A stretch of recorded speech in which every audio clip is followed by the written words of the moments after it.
All right, welcome to The Read. My name is Jared King, and I'm excited to introduce this next guest to you. So here we go. An author ought to write for the youth of his own generation, the critics of the next, and the schoolmaster of ever afterwards. This quote by F. Scott Fitzgerald serves as a creed for today's guest, a man who sees himself as less of an author and more of an artist with words as his chosen tool. He's the creator of over 5 gay-affirming books with characters determined to find their place despite living in a largely homophobic society. Everyone, please welcome Larry Benjamin. Hey, Larry, how's it going? Hey, Jared, it's going great. Thanks for having me. It's great to have you. So why don't we just jump into the questions? What was your journey into becoming an author? It was, I don't know, mine was, all of my journeys are always a little different, right? I always take the long route to get where I'm going. And while I always kind of wrote, I never really thought about being a writer. You know, growing up, you kind of hear, what are you going to do for a living, right? You can't really be a writer. You're going to be poor all the time. So what are you going to do? So I never really thought about it as a thing. It was my passion, but it wasn't necessarily what I was going to do for a living. So I just kind of wrote in the side and just kind of left things around it. Never really being a writer, actually. Okay, so in 2012, you published your first novel, What Binds Us. So how would you describe that book, and what made you tell this story first? So actually, What Binds Us is kind of an interesting story. Why I wrote the book originally because I don't know if you're old enough to remember the movie Philadelphia with Tom Hanks. Mm-hmm. I am. Movie where they talked about AIDS, right, as a thing, and it was like groundbreaking, all of this stuff. And so, like a lot of gay men at the time, I rushed out to see the movie, and I found it disappointing. My issue with the story was that it didn't do a good job of portraying his relationship, as it didn't portray him really as a gay man or his relationship with Antonio Banderas. The movie that bugged the hell out of me, particularly when he was dying. He looks at Antonio, the last thing he says to him is not, I love you, it's, I'm ready. Bugged me. So there was all of this stuff, and there were some local papers, right, and I wrote in some editorials about why I found the movie irritating and how I didn't think it did a good representation of us at the time. And somebody wrote back to me and said, I thought it was a great movie. If you could do better, why don't you write a better story? So I was like, you know what, I can do that. So I sat down and actually wrote what became What Binds Us. And I sent it out to a couple of publishers and agents and stuff, and this was probably 25 years ago. So what I ended up hearing was, there's no market for a story like this. Nobody's really interested in this story. We can't sell it. So after a few rejections, I just kind of gave up, and it actually sat in a drawer for 17 years. Wow. So how did it actually, get out of the drawer and out to the world? So if you remember, in 2007, everything went to hell. The housing market crashed. Everybody lost their job. My then partner Stanley lost his job, and I lost my job probably 6 months later. So we're both unemployed. We had a mortgage, we had a car note, we had dogs. And you go through this thing where you think, what the hell is going to happen to us if I never get another job? So then I actually sat down one day and made a list of things that I could do and what I was good at. And one of the things I've always been really good at was writing. So I was like, you know what? I'm going to try and publish what became What Binds Us. So I dug it out of a drawer. I sent it off to 2 kind of publishers I found on the internet. And the second one, well, the first one offered to buy it and publish it as it was, and I thought it needed more. It needed a professional editor, so I turned them down. The second one was Carina Press. It was an offshoot of Harlequin Romance, and they actually ended up publishing it. Very cool, very cool. So it's always interesting to hear that first story, the story behind that first story, because I feel like a lot of times authors feel like they can do something better than what they've seen or what's already out there. And I got that from your answer there, and I know in my writing I kind of felt the same way.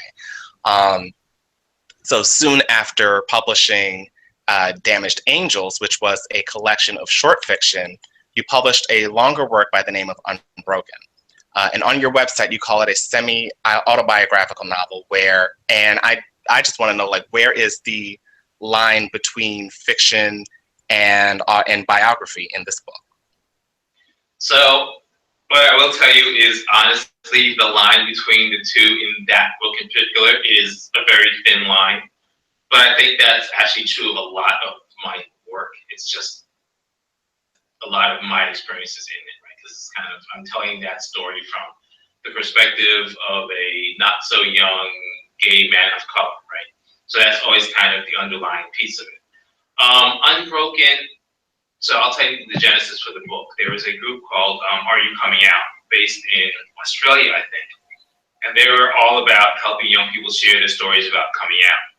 And one day they posted a question on Twitter that said, what was your moment? When did you know you were gay?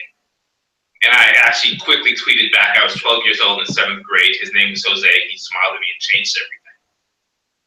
And that was a true story. And that kind of became the genesis of the book. And so right after that, I started remembering that experience in Jose and stuff, and I wrote a blog.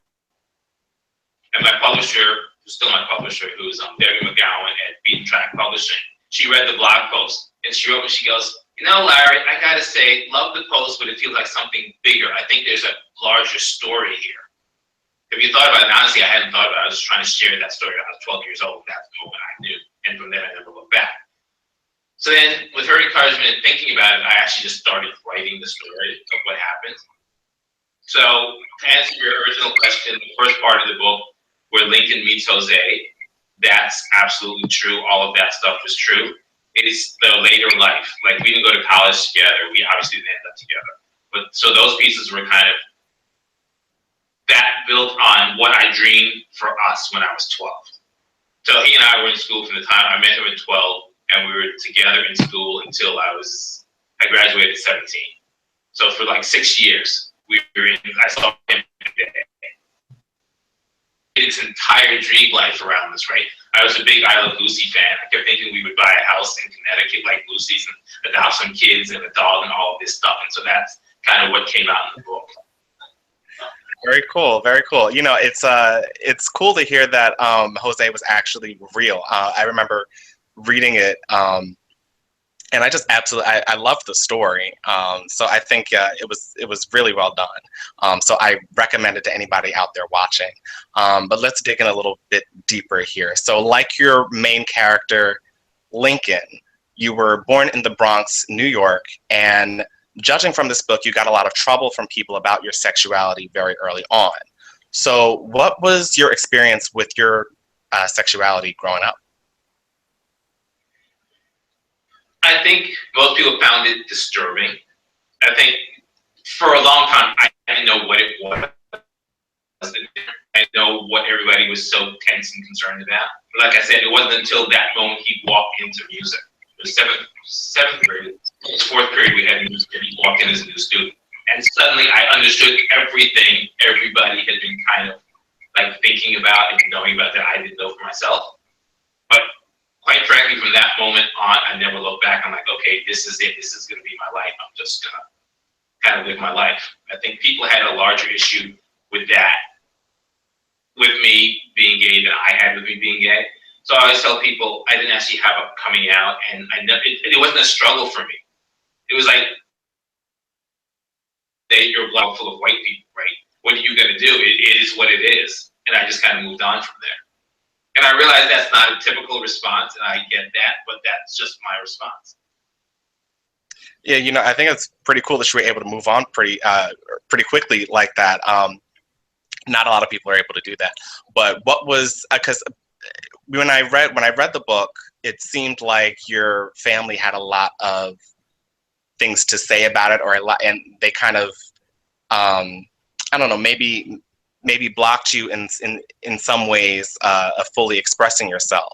So is that similar to how it was portrayed in the book in your real life? Yeah, that's actually a good point. So I think in my real life it was a little more subtle in terms of, in my family you don't talk about a whole lot of things. I'm kind of the odd bird because if you've read any of my work, I talk about everything. Like, I don't have any secrets. So it was more of a subtle trying to condition me away from who I was, rather than just saying, "Hey, you're gay, we don't like it." It was just more. It was always more subtle than that. So I don't remember in the book. There's a scene where Lincoln gets on the bus with his mother, and her hair is messed up. He goes to fix her curls. He slaps his hands away and says, "Boys don't do that." You probably don't remember that, but that was a scene. But that was an actual real scene, an interaction between a mother and me. And so a whole lot of my life was around boys don't do this and boys don't do that. Mm-hmm. Like, Okay. I'm a boy. I just did that. I don't understand why you're saying I can't do something that I clearly just did. Gotcha. Okay. So you kind of already talked about your personality, I guess, as far as just kind of figuring out that you were gay and just kind of moving on with life. But so my next question would then be like, what college did you attend? I mean, I know that you had Lincoln in the book attend a college in Philadelphia called Amaryllis University. So I understand that that's not a real university, but so when trying to relate that to you, where did you go to college, and how did that help you come out of your shell? Okay, so first of all, something about Amaryllis. Actually, Amaryllis is a made-up college, but the name means, I believe it means new beginnings, right? So when you read my work, all of the names in the book mean something. Like Lincoln's name Lincoln because it's based on Abraham Lincoln, who's known for honesty. So Lincoln, whatever you say about him, was always very honest. Through the entire book, he was honest and true to himself. So his name meant something. Amaryllis meant that he was finally getting away from the Bronx and he was starting a new beginning. This was his new life. He was going to be able to be who he was and love who he wanted. So that's kind of what that meant. So Amaryllis was actually based on Philadelphia University. And that happened because I live in East Falls, and at Philadelphia University is down the street. So I spent a lot of time on that campus with my dogs. We walk through there all the time. So it's like a perfect place to kind of create the setting for that. I went to University of Pennsylvania in West Philly. I didn't want to use that because that was actually the setting for the first book, What Binds Us. So I didn't want to write the same story twice. But yeah, I went to Penn. Penn, even in the late 70s, was a very progressive, very liberal school. And I remember when I applied for it, my counselor kept saying, "Oh, I don't think you'll get in there." I'm like, "Why not? It's a school. I'm pretty smart." I hadn't realized at the time that they were Ivy League. And in truth, I don't know how many people actually know this. I chose Penn because when I looked through their really glossy brochure, they had the highest number of cute guys who looked like they may be gay. So that was my sole reason for deciding I wanted to go to Penn. Right. But it's kind of about that, right? I mean, for me, that's kind of what I needed to get away from the Bronx and my parents and stuff. Not because they were bad, because I needed the space to kind of grow up and be who I was going to be. Yeah, yeah. All right. So, and also, you're going to have readers decoding all of your names now, I think, after explaining the meanings behind Lincoln and Amaryllis. I think that I know that I'm definitely going to start decoding everything. So usually when people write their own story, they mention the difficulty of not being able to tell every detail of their life and experience. So that's, and they say that it's hard to craft it into a story that keeps the reader turning the page. Did you face any similar difficulties? And if so, what did you do to overcome them and create what I would say is a very interesting coming of age story?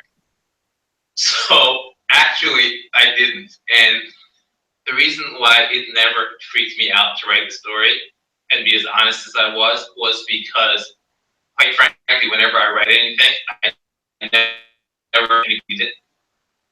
So I wrote the book as if nobody's ever going to read it. So there's no reason to kind of hold back or be shy because I was just writing it for me. Okay. Other part that made it writing the story the way I did was really important to me because when I was at Penn, for a lot of the kids who I was friends with, or even on campus, they didn't know a whole lot about gay guys, right? So there's always a lot of curiosity about what that journey was like. You know, what's it like to be you and be gay in a world that's essentially straight, right? And so that's one of the things that I was trying to get forth in when I sat down to write the book. It was like I wanted to take you on that journey with me and have you follow with me step by step by step. So one of the things that I hit on fairly early on in the book was like, well, okay, because in college everybody's pretty open, right? So one of the things they always ask you about is sex. So then it became for me, I can't really write this book without talking about sex, right? The book doesn't happen a lot, but at the very beginning it's very explicit because that was very much a part of my journey and Lincoln's journey. So I had to actually write all of that stuff and remember what it felt like the first time and all of those things. That was probably a little bit harder, but again, I was writing like nobody could ever read it. And then when it came out, my 90-year-old aunt insisted on reading the book, which kind of freaked me out. I was like, oh crap. So how did that, did she like it? Did she end up reading it? Loved it. She was always very open and supportive, and one of the things she had said was that it helped her really understand what growing up was like for me. Okay. All right. So let's switch gears a little bit. In 2014, you married your boyfriend of 17 years, Stanley. So what is your love story? So ours, for somebody who writes romance, right, it's not your typical love story, I would say. First off, before we even started dating, we'd known each other for 5 years. Right? He likes to say that I chased him for 5 years until he caught me, which may or may not be true, but I met him. So at the time I met him, he was working at a condo building downtown in Hopkinton House. I don't know if you know it. It's right off Rittenhouse Square. I'm not familiar. Okay, well, he was the night desk guy, and I had moved here from Washington, and I didn't know a lot of people, and I had a lot of time on my hands, so I had a full-time day job in retail, and I delivered papers at night. And his building was one of my stops, so I had to kind of stop and deliver the papers, and I would talk to him at night.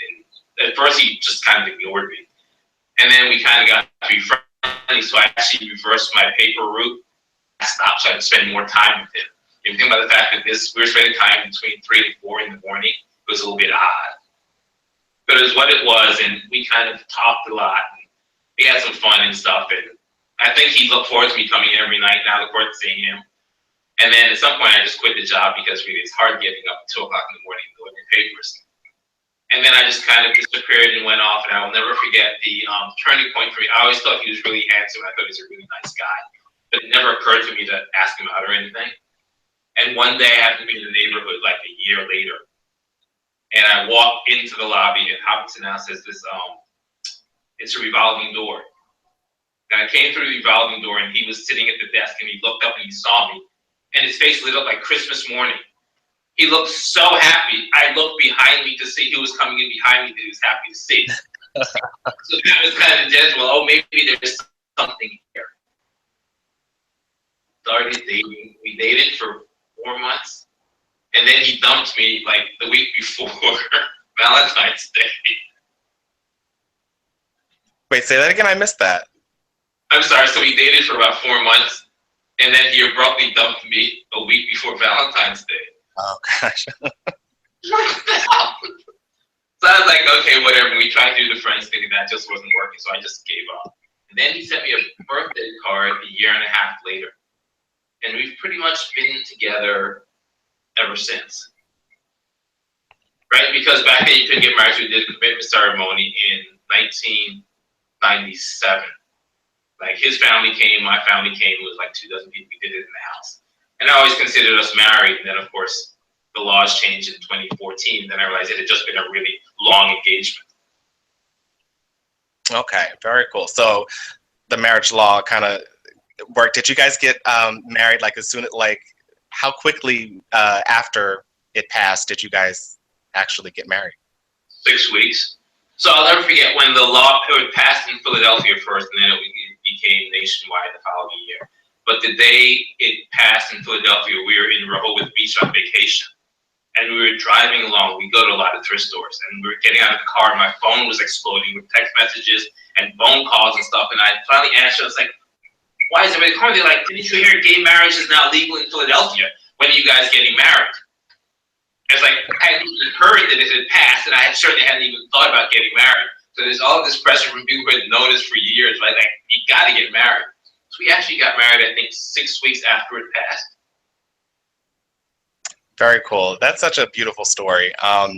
So now I'm gonna ask you about the younger generation now, and see maybe your thoughts about how we're linking up with each other. So with apps like Grinder and Jacked, meeting people is easier than ever, but advancing those initial meetups and conversations into a relationship proves to be very difficult for many. What do you think of the current dating landscape, and what advice would you give to those of us who are looking for a relationship like yours and Stanley's? So I gotta say, I find the dating landscape today completely frightening. I I am way too old for this because I don't think I'd be able to cope. I find it odd, and maybe it's because of the way I grew up, what I always had in mind for myself. But I don't know. I think when you look at an app, and I could have it wrong because I'm actually not on an app, right? I'm just from talking to people and reading about it. It's like it tends to focus too much on kind of how you present, kind of what you look like, whether you're shirtless or you're showing whatever, and you don't really get a feel for the person. And I think that I'm very attuned to that because for me, kind of growing up, I was never that really kind of hot or good-looking kid. But where my strength came was if you were going to be interested in me, it came from the fact that you kind of knew me and you liked something about me, whether it was my laugh, my personality, or my heart, or whatever. You had to kind of get to know me before you could see me. So I always took that approach with anybody I met. I had to know them before it went anywhere, before I even made an attempt to talk to them. So I think that's kind of a piece that's missing, right? Because you have to connect kind of heart to heart or mind to mind before you get to the other stuff. And I know a lot of people do it the other way and it comes backward. Yeah. Yeah. So since this is kind of what we're dealing with, and I would agree with you that it is actually it's really difficult out there, especially just to connect on a personal level. But so what advice would you give to people out there who are looking for love in 2017? I think, first of all, I think one of the issues is I think people give up too soon, right? Nobody's perfect. You're not perfect. He's not going to be perfect. You know, you have to think about the things that you can live with and you can't live without, right? Because it's always kind of a compromise. Even now, I remember when I was a kid, my parents have been married for 60 years. My mother has this saying where she always says, tongue and teeth will meet, meaning at some point there's going to be a disagreement, right? What you do with that disagreement drives the relationship, and I think a lot of people give up way too easily.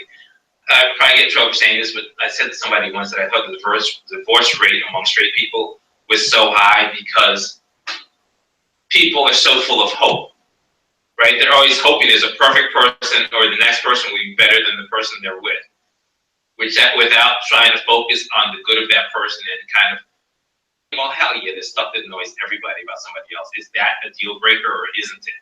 You kind of make a commitment, right? And unless he's beating you up and things are really terrible, then you kind of need to kind of stick it out. I mean, we've had our hard times, right? We went through unemployment. We've had dogs die on us.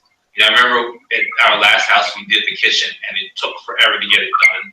And we were fighting, and it got so bad that I walked out. I took my dog, and I checked into a hotel for an entire weekend because I needed to kind of get away. It wasn't like I hated him. It was just like, I've had enough of you for now. I need some space. I don't want to talk to you. I don't want to see you, and I'm not leaving my dog. So I came back, and there was some tension, but you kind of work through it, right? So I think that's where people don't quite understand. You have to actually actively engage and work through it. Yeah, I think those are wise words, and I hope everybody pays attention to that. So let's move along the storyline here. So after your marriage in 2015, you published Vampire Rising. It's a departure into light fantasy from your usually dramatic works. So what's this book about, and why did you make the switch into focusing on a character who's a vampire? So the funny thing about that is the book isn't really about vampires. It is, but it isn't. The vampires are a stand-in, right? So the main premise of the book is that no matter what, there's always going to be some group of people who are discriminated against or looked down on, right? So when you read the book, they're post-sexism, they're post-homophobia, they're post-racism. There's all of these things, right? They're not anti-Semitic, but there's always got to be somebody who's happens to be the vampires for whatever reasons. So when you look at the story, the vampires are a stand-in for any minority group. Blacks, women, Jews, it doesn't really matter. They're kind of a stand-in for our history of discriminating against one group of people for whatever reason. You know, when you look at it talks a lot about they discovered the vampire virus, which is passed through blood and sexual contact and stuff, right? And when you look at the way I wrote it, the discovery of the vampire virus exactly parallels the discovery of the AIDS virus. Okay, interesting. So, right. So it ties that piece into it again. It's not really that they're vampires, it's that they're different, they have something that people are afraid of. There's a piece where there's people who want to sleep with vampires just because they're vampires, so they kind of fetishize them, right? Which is what you see happen a lot of times with black people or Asians or whatever. It just becomes kind of a fetish for people. Kind of an allegorical novel about that stuff. Very interesting. All right. So in your Twitter profile, you have a hashtag for diversity and inclusion. So why is this important to you? It's important to me because I think one of the reasons I started writing was because, yeah, I'd read a lot of stories, right? But it's always following this white homonormative narrative. And there's not a lot of stories about us. Like, I can see myself if I superimpose myself over somebody else's character. But I was like, why the hell would I want to do that? And it came out of the fact that when and I think Lincoln talks about this when he's with Tony. And so I came of age, or I realized I was gay right around Stonewall, right? And one of the issues for me was it was the first time you finally started seeing gay people on TV protesting. They're on the cover of Time magazine and all of that stuff. But they were all, to a person, white. So for a long time, I thought that I was just weird because I was black and gay. I thought I was the only black gay kid in the world. It's very, very disconcerting to think that you're the only one in that aspect. So I kind of grew up and kept not seeing us represented. I thought, well, I need to kind of tell our stories. And when you kind of dig down into it, right, our stories aren't that different. Really, some of us have an easier time than others, but the journey as a gay kid to a gay man is pretty much the same for all of us. Right? There's some differences, but it's a similar story. It's not really based on race or age or anything. It's just kind of the story. So that's why. And so when I write my books, and one of the things that bothers me is like when you look at like black TV shows. I remember looking at Favorite was a black TV show. All the main characters were black. One of them was a lawyer, and they went to court for some reason. The entire jury was black. The judge was black. All the lawyers were black. And I thought, where the hell does this actually happen in America? I include different people. I mean, there's white people, there's kind of Puerto Rican stuff in my stories because there's a lot of us, and I don't live in a world that's just one color. And most of us don't. Especially if you're not white, right? Right. Yeah. I mean, and I completely agree with you. I think that it's important that you actually use the word inclusion in that hashtag, because that's actually, I think, more accurate sometimes of what a lot of people, or at least what we're trying to do. We're trying to show, representation of different types of people, but not exclude any one group. You know what I'm saying? We're trying to move it ahead. So let me ask you, what are you working on now, and when can we expect your next book? So the next book is due, fingers crossed, this summer. All right. It's a little, I'm doing some experimentation with it. So it's been a challenge, right? Because I wanted to do something new and different, but essentially it follows 4 friends who meet in college. And well, there's 2 couples. And it looks at kind of what holds us together, what kind of tears us apart. And then it looks at the role of how friends can become your family, particularly when you're gay, right? And you may not necessarily have a family that understands you. How do we create that sense of family among each other? So it spans like 40 years, but it plays with time, and it's what I wanted to do was create this story where you have these stories, but then you have four different viewpoints, right? So each character is sharing with you their inner thoughts about why they're doing what's kind of going on. So there's essentially for some stories there's 5 points of view, right? Right. Okay, so that sounds really interesting, actually, to see different takes on a situation. It's just been a challenge to write, actually. Right. And at some point I thought, oh God, what have I got myself into? But now I'm at the point where I think I'm actually be able to pull this off, so I'm really excited to finish it. Okay, very cool. Well, I'm looking forward to it. I know you can write like crazy, so I'm definitely like I'm truthful when I say I'm looking forward to it. Like I can't wait. So thank you so much for joining me, Larry, and to the viewers, thank you very much for joining me as well. Now, lastly, before you go, you can escape to a magical world full of intrigue and adventure. Just click the card at the top of the screen and subscribe now to get a free preview of my novel, Pangea Unsettled Land. Thank you, and until next time, I'll see you later. Thanks, Jared. It was really good talking to you.